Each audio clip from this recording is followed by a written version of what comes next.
I deeply apologize. It did the thing where it automatically created a Teams invite when I was creating the calendar alert, and then it came on to say join meeting, and I immediately joined the Teams. But there were also other people on the Teams version that were very important to the session, so I was able to tell everybody to leave Teams and make sure they were over here. I do try to uncheck that box, but I think I just missed it this one event. So it likes to automatically create a Teams invite, even if you are doing this via Zoom. So I apologize for the delay. Um, Dr. Hokamp or Nabity, would you mind staying on the Teams one also, just to make sure that if people accidentally click on that, that they know to come over here? Yep, I can do that. Yeah, I can. Are you going over there, Mary? Just somebody, doesn't matter who. Yep, I'll go. Okay. Just keep it open. I'm sure that most of the people are here. That makes it, I was like, oh, we only have like three people or four people on the Teams one, but it was that makes sense. We've already started recording, and uh, we are joined today by our colleagues at Colorado State University to discuss an interesting case that has a lot of non-renal factors associated with it as well. And so the scenario surrounding the case is almost just as interesting as the actual pathology. Um, a couple of housekeeping points that I always like to make as I start these sessions is that we have these rounds every third Tuesday of the month. They can be about kidneys, they can be about urinary bladders, ureters, anything in the urinary tract. We encourage other people to recommend cases and present cases, especially when it comes to the clinical information. If cases are not requested, then we end up canceling the rounds just because of timing and stuff like that. It's not something where I want to do all of the clinical discussion as well. Make sure that you guys suggest cases when something comes across your desk or maybe through your clinic and keep us on alert so that we know that it would be a good case for discussion. Um, Also, we have the invites that get sent out at the beginning of the month. And so if you have found that you have not received an invite for a month or two, please feel free to email me directly. And sometimes the people get kicked off of the Outlook invite list. As many times as we've been making fun of Outlook and Teams and everything like that, it does kind of it's useful, but it also sometimes automatically kicks people off of the list and we have no idea why. So if you haven't gotten an invite in a couple in like a month and then make sure you just e email me and I'll check the list to make sure that you're still on it. Um, Anything else at this point? I don't think so. If people continue to join, we'll try to catch them up. I'm gonna undo my camera, Hannah, so that the lighting isn't so weird. And I do, like you said, you haven't actually been participating. You've watched them afterwards. So don't oftentimes I'll pop in to ask questions, especially when I know it might be something that the pathologist might not recognize or vice versa, the clinicians might not recognize. So if I interrupt, I apologize in advance. But we will kind of have it's a fairly informal discussion. So I'm gonna put myself off video if you want to start talking about the case. Great. Thanks so much. And thanks so much for having me today. I'm going to share my screen so you all can see. All Oh my right. God, is that really him? This is Her? really him. So this Okay. is RuPaul. RuPaul was a very strange necropsy case I had about a month ago. He was a 2-year-old male Chinese Crested dog who was cloned via somatic cell nuclear transfer. Um, and ultimately, he was submitted for necropsy because he was found dead. But some important history to know about him is that at around 10 weeks, the owner reported that he just stopped growing entirely, which she found very strange. And then in May of 2024, when he was about 9 months old, he was diagnosed, along with all the dogs in the house, with acquired Fanconi syndrome. And she ended up kind of doing all this sleuthing and testing and found that the raw food that she was feeding all the dogs had gentamicin in it, and that was labeled as the probable cause for the Fanconi syndrome. At this time, he also was diagnosed with pancreatitis, pretty significant anemia. He was very hypothyroid, and he also was suspected to have PLE. So he fully recovers, as do all the other dogs in the house. And the following summer, he had this sort of bizarre relapse of his Fanconi syndrome. They weren't really sure why, but he had a lot of the same clinical signs. And at this time, he again had pancreatitis and anemia. He starts to kind of get better. They hospitalized him for a few days. His hematocrit was super low at like 17, so they gave him a couple of blood transfusions. And then he goes home and he starts to have these episodes of collapse where the owner, she describes it as he falls over and he dies, and she gives him CPR and he comes back. Strange. Okay, so then she takes him into cardiology and they do a full workup, and they don't really find any significant findings on an echo or with the Holter monitor. And they say his heart looks great, cause is probably metabolic or something else. Maybe it's syncope. We don't really have a good sense of why this is happening. Did this ever get observed by anybody besides the owner, the collapse? Unfortunately, no. Okay. Yeah. But it was a bizarre history for sure. So then about a week later, she wakes up and he's dead, and she Okay. brings him to us. And before we move on from this slide, I'm just going to clarify for some of the, or let's remind the pathologists that are on this call, although most of the people are clinicians. What are some of the components of Fanconi syndrome? And that's a quiz question for any of the clinicians that are on here to make sure that the pathologists have that in their headset or in their mind. Do I need to start calling on clinicians? Dr. Syme, would you like to share one or two of the components of Fanconi syndrome? Unless you can't unmute. I'll do it. Okay, thank you, George. Thank you for volunteering. Yeah.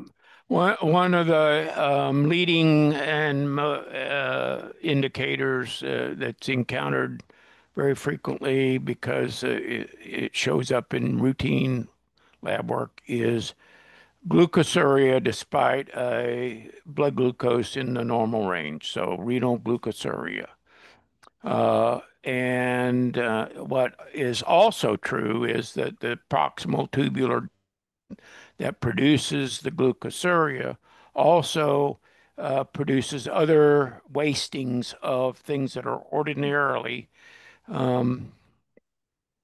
recovered from filtrate in the tubules, amino acids and bicarbonate leading the list. So you can, if you look into it further and further, and not every animal with some elements of Fanconi syndrome has all the elements to the same degree kind of thing, but it is, if you will, evidence of proximal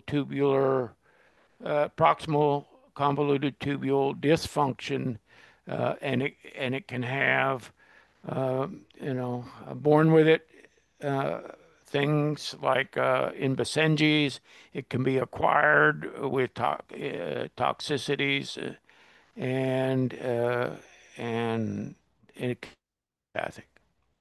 Yeah, exactly. So, and oftentimes, with the shift away from naming things after people, a lot of times we say proximal tubulopathy, which actually is a little bit easier to understand because it just means that something is wrong. There is a lesion in the proximal tubule. That's kind of usually what we say when we're talking about it in human medicine, is proximal tubulopathy. There's also a Fanconi's anemia that is well recognized in human medicine. So I think that's another reason they avoid using that name because it could be confusing about whether you're talking about the anemia part or the proximal tubular injury. So I think that when I speak of it now, I try to say proximal tubulopathy because it tells everybody that's the segment that we think is affected. Um, does anybody know, this is a little fun factoid. Does anybody know the proposed pathogenesis of Fanconi syndrome when we talk about it in Basenji's? Anybody who FAN1 studied for boards? mutation. Huh? FAN1 mutation. I don't, that makes sense for the mutation, but that was not my quiz question I was asking. I So mean, now I learned something else. it's not in the, it's one of those things, it's not actually really in the published literature, it's only in a in an abstract. So Got I it. mean, Okay. I don't know if I mean, and it was a group at Missouri that that The presented that, identified. and I think they just perhaps are working more on trying to understand more about the pathogenesis, Okay. perhaps before they publish it, is all I can imagine. Okay, cool. Well, I'll have to find the abstract. The older literature indicates that the cell membranes, the proximal tubules, have abnormal lipid rafts, and that some of the transport proteins that would be there are not distributed appropriately within the cell membrane.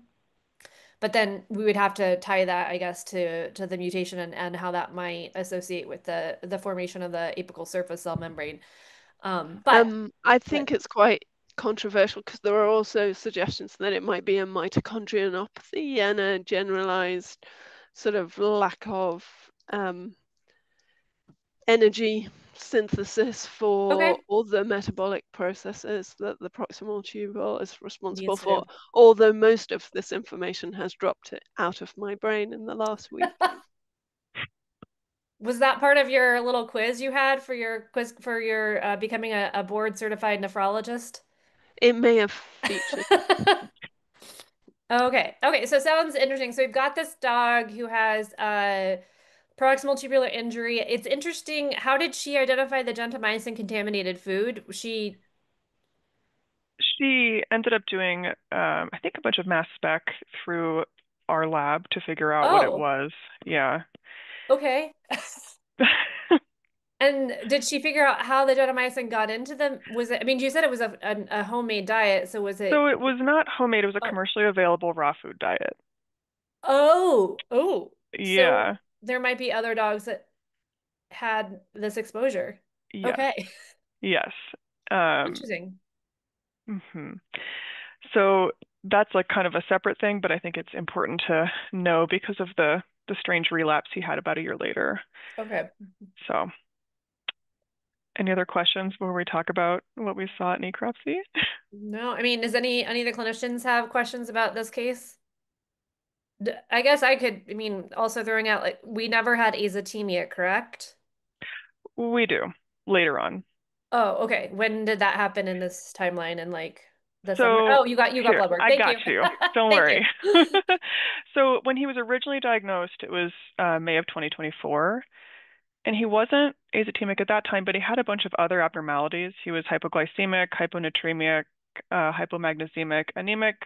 That's when he got his hypothyroidism diagnosis, and his TLI was really high. So he had a lot going on, but he wasn't azotemic until the next year when he had that relapse.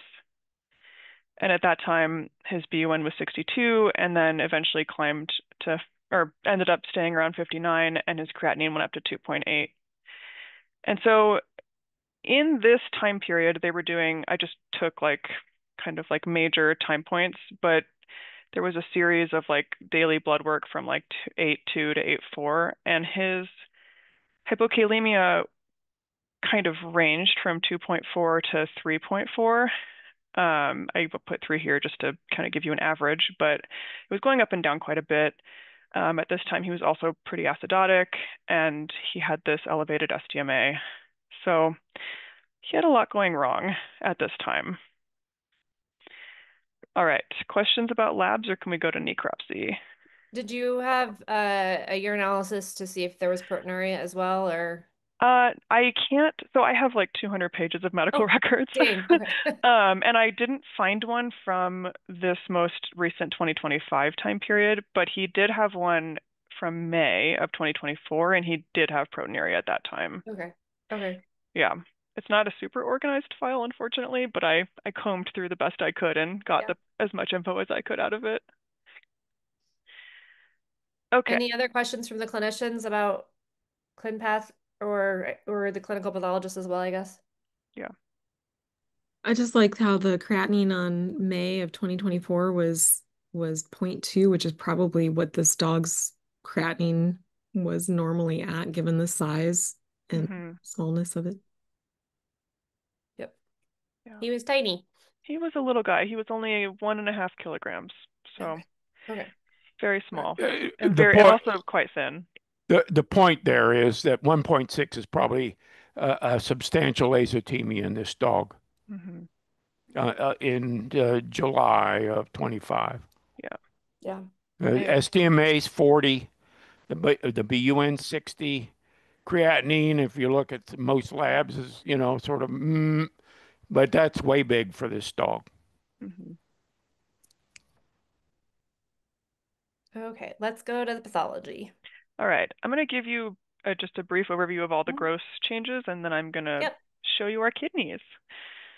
So overall, he was quite thin, and he had very small thyroid glands. We actually had trouble even identifying them because they were so tiny.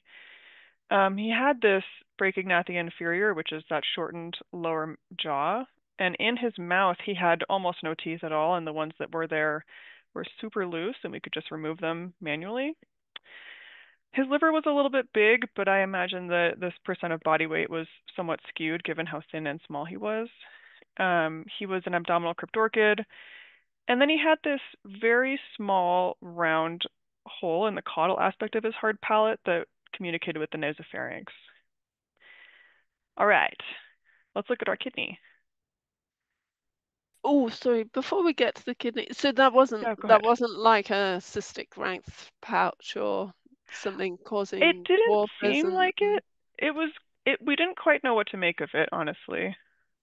And in terms of the thyroid glands, I mean, if presumably when he was diagnosed with hypothyroidism, he was then given thyroid supplement. So I mean, presumably that could have been secondary to an inappropriate diagnosis of that's actually a great point. Hypothyroidism, due to him being sick. And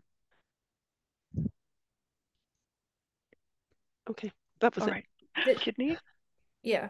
No, everything's did you guys think that the oral and the tooth loss was associated with fibrous osteodystrophy, or however we talk about that now with rubber jaw?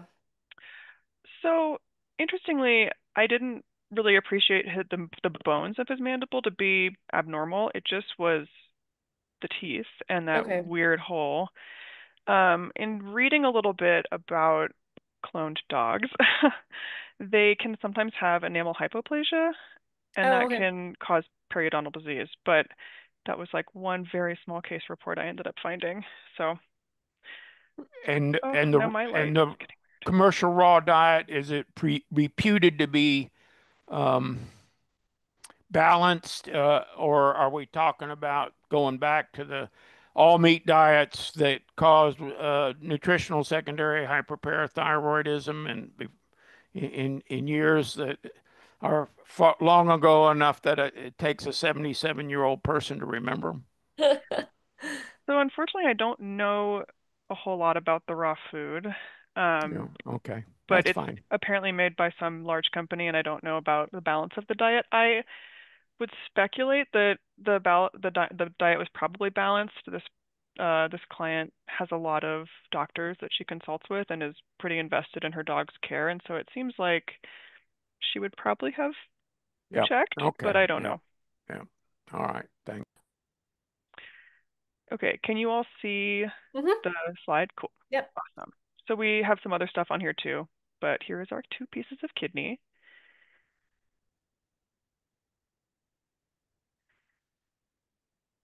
And you can see just from the get-go that we have quite a lot of interstitial fibrosis in here, as well as some inflammation. It's mostly lymphocytes and plasma cells, but there's the occasional neutrophil. But the thing that we found most interesting about this kidney is that you might notice these little structures kind of peppered throughout here. These guys, that guys. And so these I felt like were consistent with fetal glomerular structures, and we had about 16% of our glomeruli that looked like this. And you can see they're way smaller than our more normal looking glomeruli here. And every so often there's a little bit of vacuolation in our tubules, but it's unfortunately a little bit autolyzed, so it's kind of hard to appreciate pretty reliably.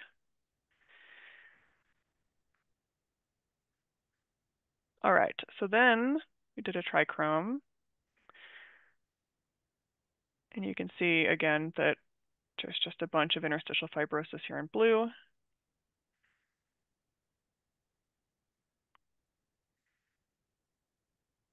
And then a PAS, which was actually quite useful to help identify those little fetal glomerular structures, because sometimes they're just a little bit out of section, and so this helps highlight some of them as well.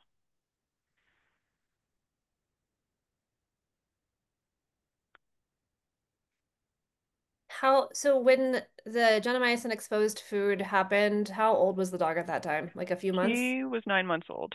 9 months? Okay. So he was pretty little.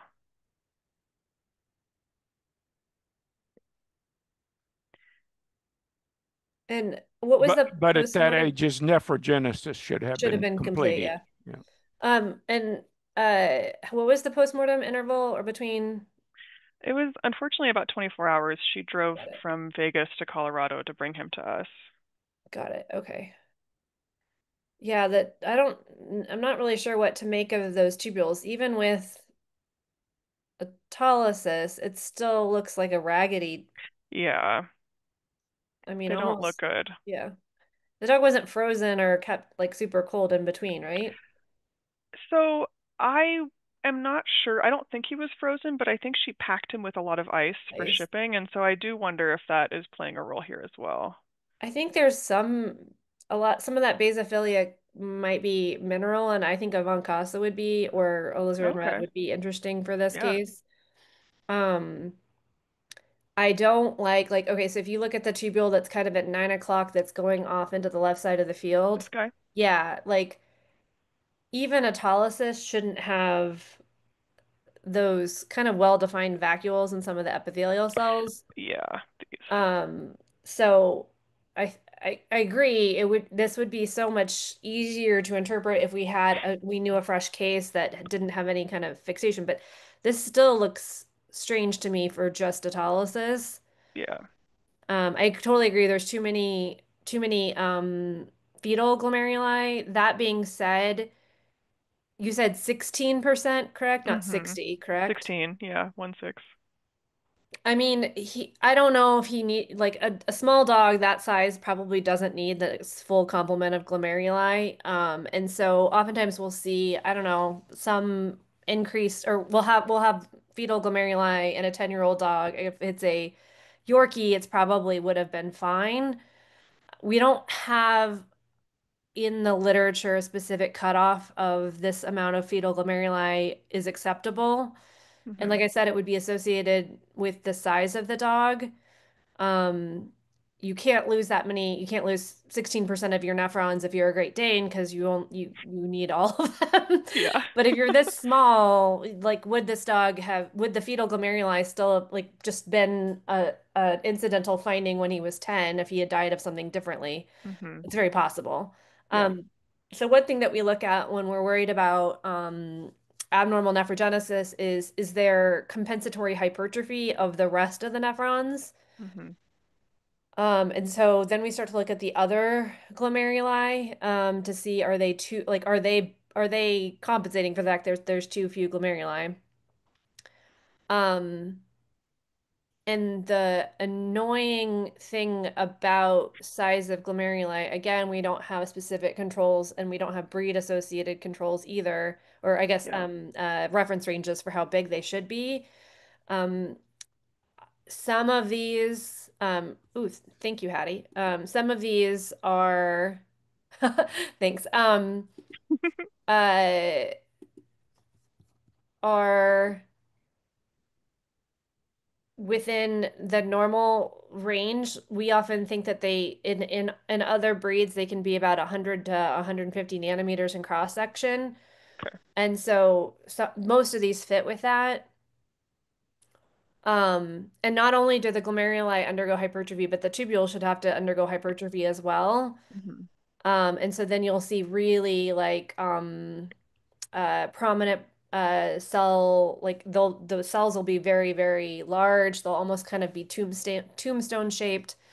And but then we hit back with the autolysis thing that precludes our ability to say whether the tubules are hypertrophied. So I'm not entirely sure. Granted, the fetal glomeruli does suggest that the kidney did not fully develop normally, but whether or not the main thing that was the problem with this dog was the secondary hit and the interstitial fibrosis, because that's what's jumping out at me in Yeah. these areas, is the amount of interstitial fibrosis. Again, the tubules just look weird to me and I don't like them, but I can't guarantee it's not partly autolysis. Yeah. I was Um, also really concerned about all of this. yeah, and it's pretty dense fibrosis. Those are some really thick basement membranes as well, some of the tubules, and the trichrome was pretty impressive. So that was probably more of the cause of the dog's clinical signs. Um, uh, I think that it would be interesting to have on Casa to see if there's some mineralization of the tubules. And even sometimes it'll happen, it'll be a little bit more prominent in the medullary region. Um, so I think that would be interesting. And then it's just kind of did the There's a little bit. gentamicin cause tubular necrosis like previously, and then it was an actual like an AKI event that the only thing that you guys were that was able to be picked up clinically was the proximal tubular stuff and not necessarily azotemia, but it was truly an AKI event. And so now we're seeing, a year later from that previous AKI. And again, the fact that the dog was actually azotemic at that later stage. It's kind of just like it's weird enough from the um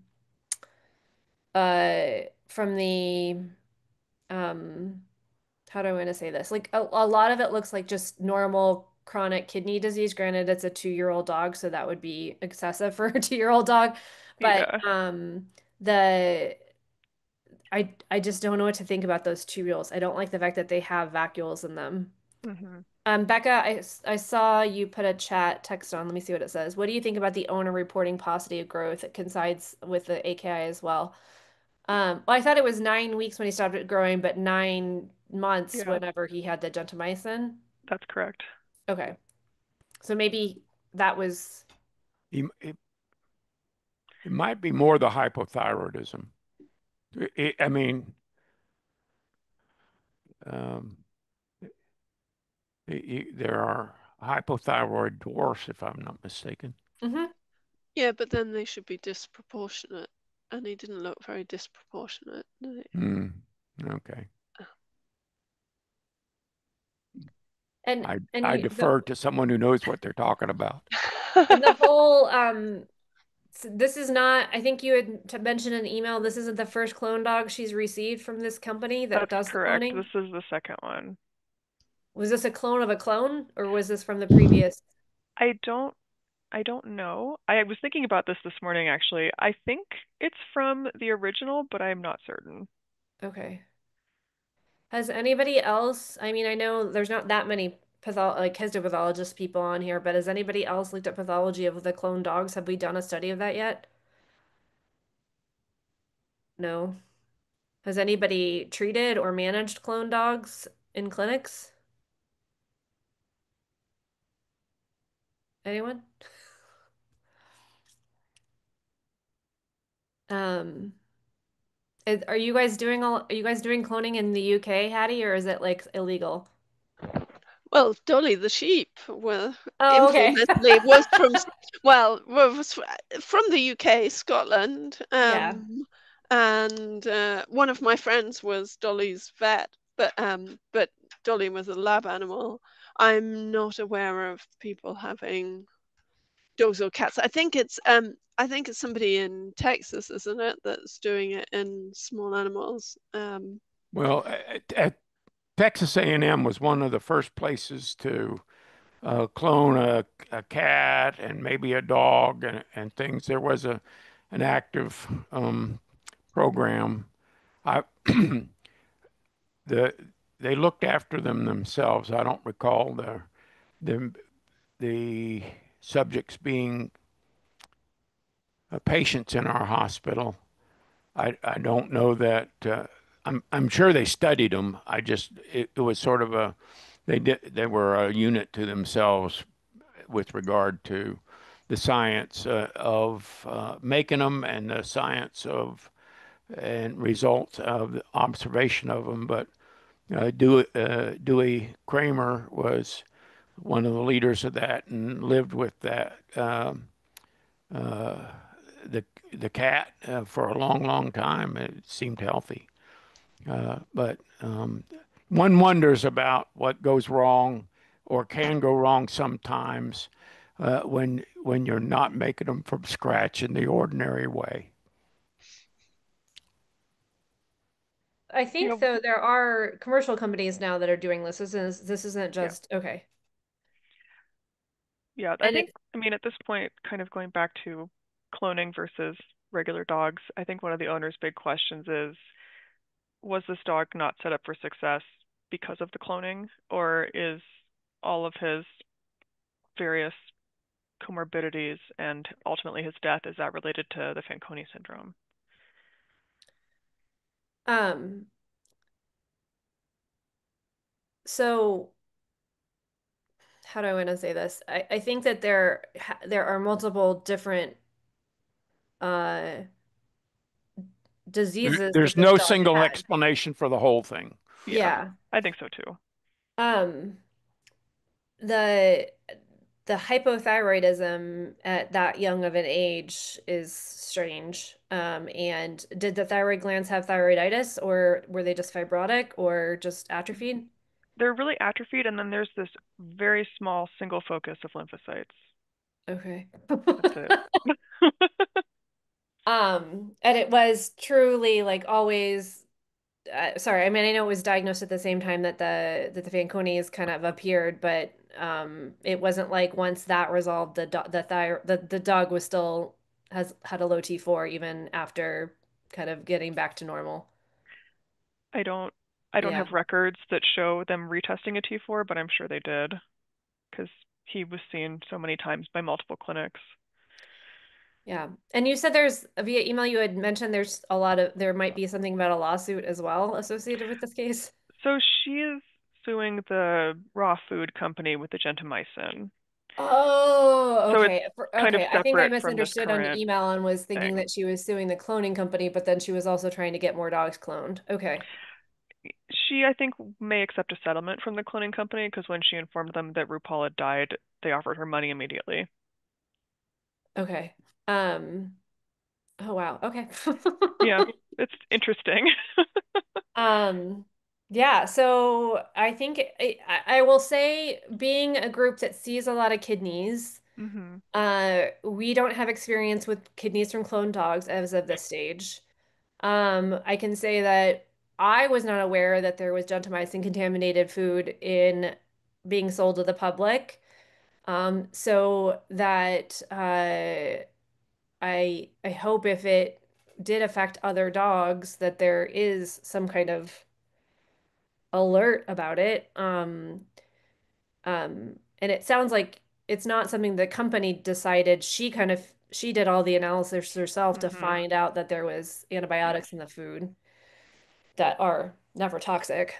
hmm Um, so it's not something that was brought onto our radar, even being a big kidney group, that there could be contaminated food out there that again was damaging kidneys.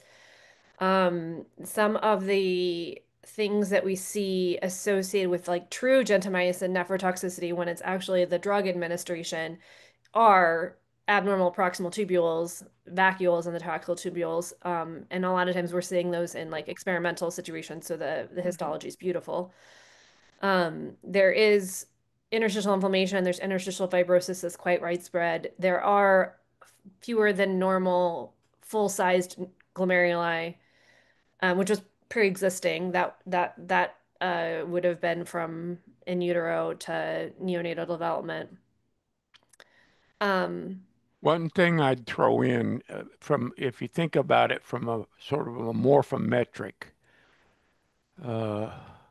perspective, the well-formed, mature-looking glomeruli being their size, and the undeveloped, call them fetal, arrested development glomeruli being much smaller, means that any particular section through a piece of tissue has a much greater opportunity to encounter big glomeruli than small glomeruli.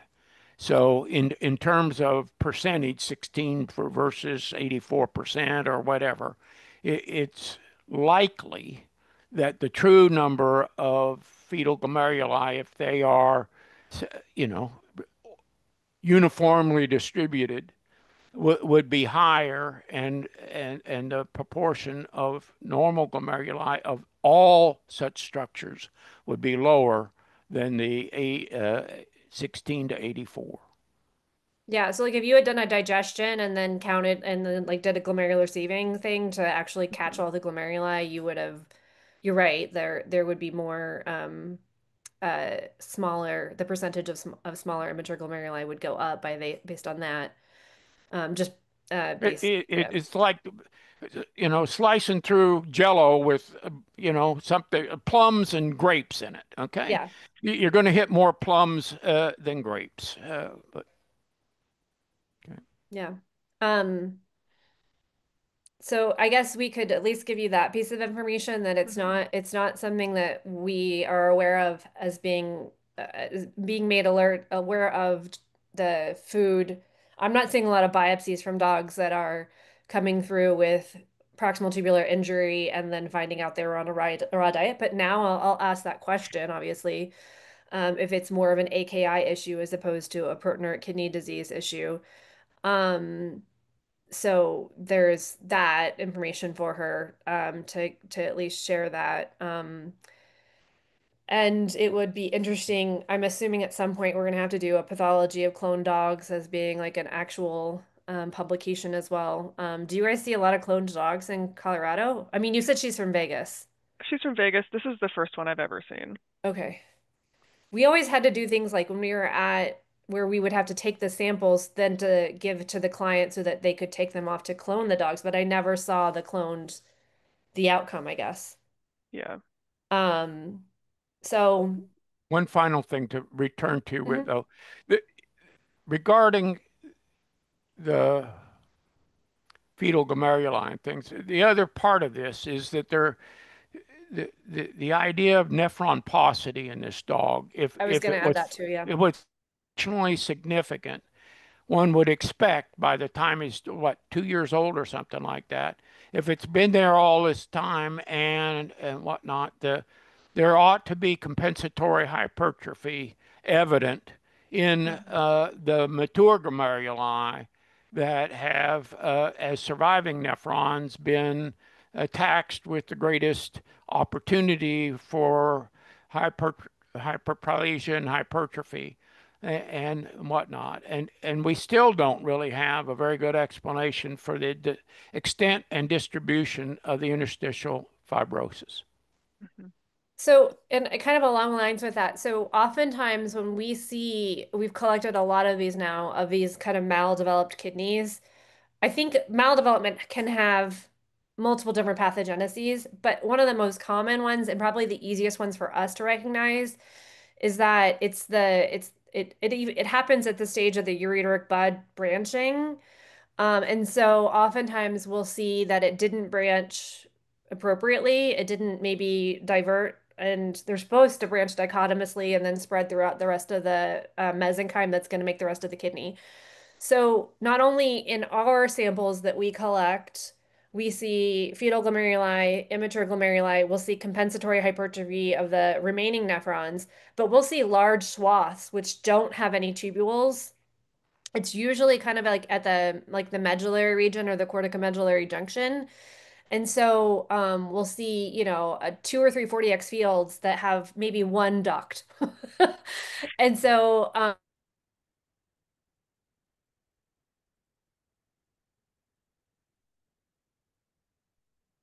And so we feel very confident when we see those things as like a picture together, um, that there truly was a problem in utero development. Now, I do think that there could be later problems past the branching point of development where the branching has happened, it started to induce the rest of the nephron to form, but the glomeruli just didn't get the signal on the right time period or didn't get enough of the growth signal. And so then they're gonna just have that fetal glomeruli aspect that you would see instead of the whole picture together. The original paper that talks about renal dysplasia in dogs from like 1987, 1990, something like that. Um, they list a few other features. They talk about metanephric tubules, which are kind of like a bilayered collecting duct area. Um, we don't really agree that that is a defining feature of dysplasia or maldevelopment because I've seen it in dogs that are just chronic kidney disease dogs that have no other features. And so we've kind of always assumed that that kind of like bilayered duct can be a reactive change. It also lists primitive mesenchyme in between the tubules.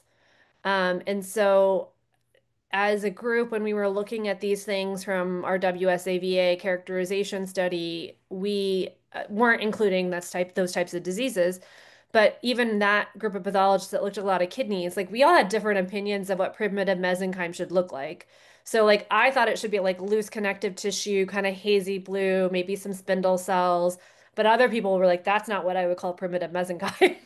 So when we were writing the atlas, we list it and talk about how it's been previously, a criteria, but that we can't really use it as one of our diagnostic criteria because nobody really understands what it's supposed to look like. And if you had 10 different pathologists saying we call different things that, like, why would you put it as a standardized criteria?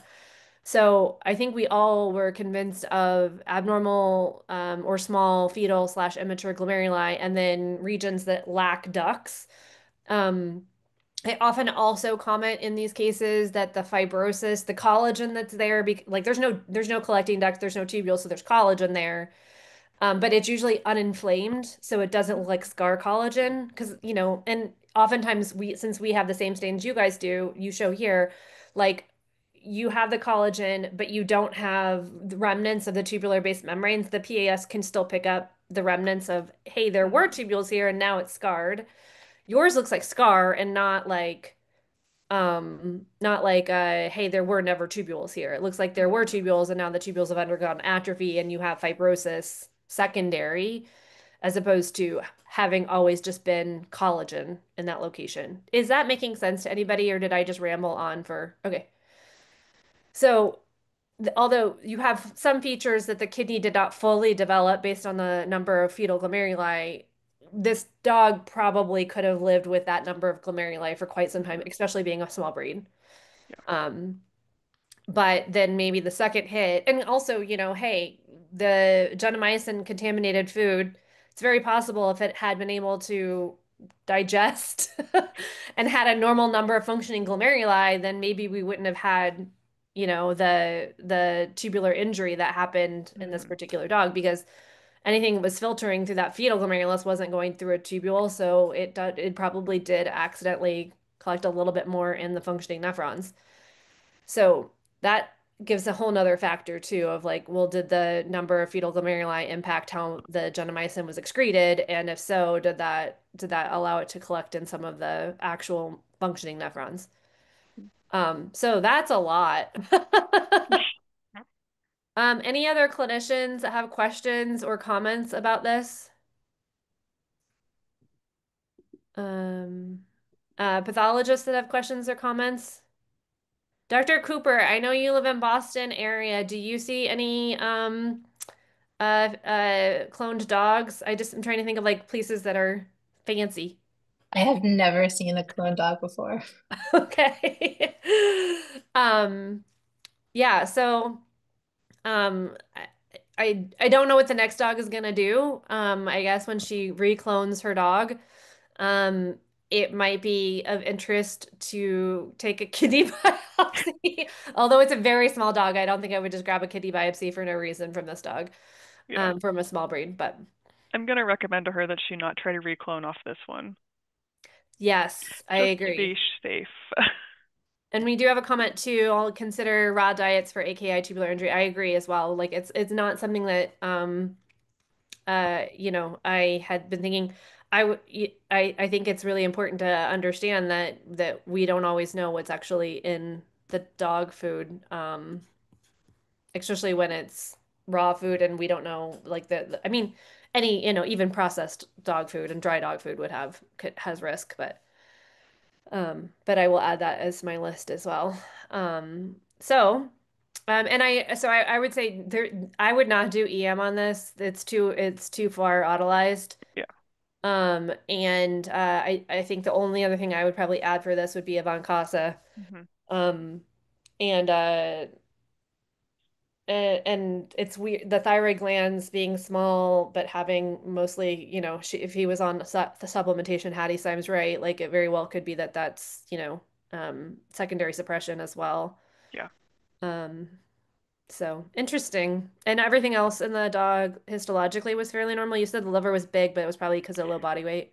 He's got a little bit of vacuolar degeneration, but Okay. overall not super exciting. Hmm. Yeah. Well, interesting. Yeah. Hopefully, and you said you don't have to go to court at all for the lawsuit because you're too far Yes. away. Well, so the lawsuit is all about the previous gentamicin thing that happened in 2024, and she can't subpoena anybody outside of 50-mile radius of Las Vegas. I just got subpoenaed and had to testify, Oh. well, do a deposition for a case, but it was in Florida, and Florida's laws are different, and they do Mm-hmm. allow like you can be subpoenaed from anywhere all over the country.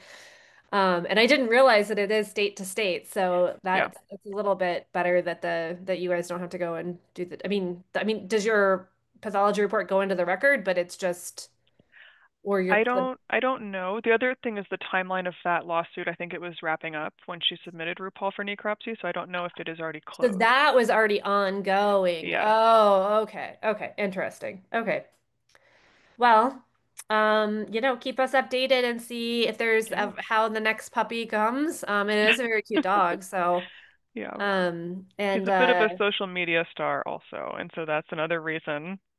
oh. Yeah. That's so cute. I mean, sad. But then Sad. maybe the next one. Does she know what she's going to name the next one? I think they might all be named the same, but I don't know. Oh, okay. Yeah. Well, this has been a very different case than we typically have. Like I Yeah, said, I thought that some of the background story was just as interesting as the kidney itself. definitely. Um, Well, it makes sense that if you're going to clone the dog, you clone the name. yeah, that's true. Yeah. Um, Yeah, so yeah, and if anybody has any questions about these cases, then please feel free to email us. Hopefully we will I mean, not hopefully, but it would be interesting to have an entire pathology paper specifically about histologic findings associated with cloned dogs. Is that friendship for hemodialysis? I can't, maybe they're not speaking. I just didn't know if Friendship was here. They would be another group that I would have assumed would probably see clone dogs V- being in the DC area. Very Um, briefly, and mhm. going back, um, part of this dog was found dead Yes. after recognized by only the person that lived with her. Hmm. Episodes of complete collapse as if the dog's dead. Yes. That got a Holter monitor and whatnot. But the most reasonable explanation is cardiac conduction defects or either severe bradycardia or Hmm. uh, loop tachycardias that, runs and whatnot uh, that are come on spontaneously and then resolve either because she's beating on the dog's chest or, resolve spontaneously, but don't happen so frequently that they could be caught with a, 3 day, 1 day, 1 week Holter monitor. And I mean, it'd be one thing if he was wearing a Holter monitor when he had an episode, but cardiac, yes, but not chambers, not, heart failure. We're talking just, winky back phenomena or some sort of cardiac rhythm conduction defect that would be like catching lightning in a bottle to diagnose. I also wondered about his hypokalemia, if that may have played a role. You usually would have to be worse than what you mentioned, but yeah. And just so everybody can see, but Cannoli it got a can't new help. Halloween costume. It can't help. All right. No. Yeah. Yeah. My dog got a new Halloween costume so that just today from grandma, so I had to show her off. She is not happy. So, but it is Well, Halloween season. She's a podocyte. Huh? I've got I know it's I've an got octopus podocyte. I've got pictures of Luke dressed up as a pumpkin for Aww. Halloween that Kathy had back when he was a 5-month-old pup. So, Oh, I remember Luke. Okay, all right. so I Bye. will Thank see you. you guys later next month. I think it happens before Thanksgiving, but if not, we might have to cancel. But I think it's before Thanksgiving. I don't know if any of the pathologists here are going to be ACVP, but I will be there. And please stop by and say hi. And thank you so much for presenting Yeah, and thank going you. blind, not necessarily like having attended these, but hopefully you can attend in the future. So, Yeah. okay, sounds good. Thanks, guys. Thank you.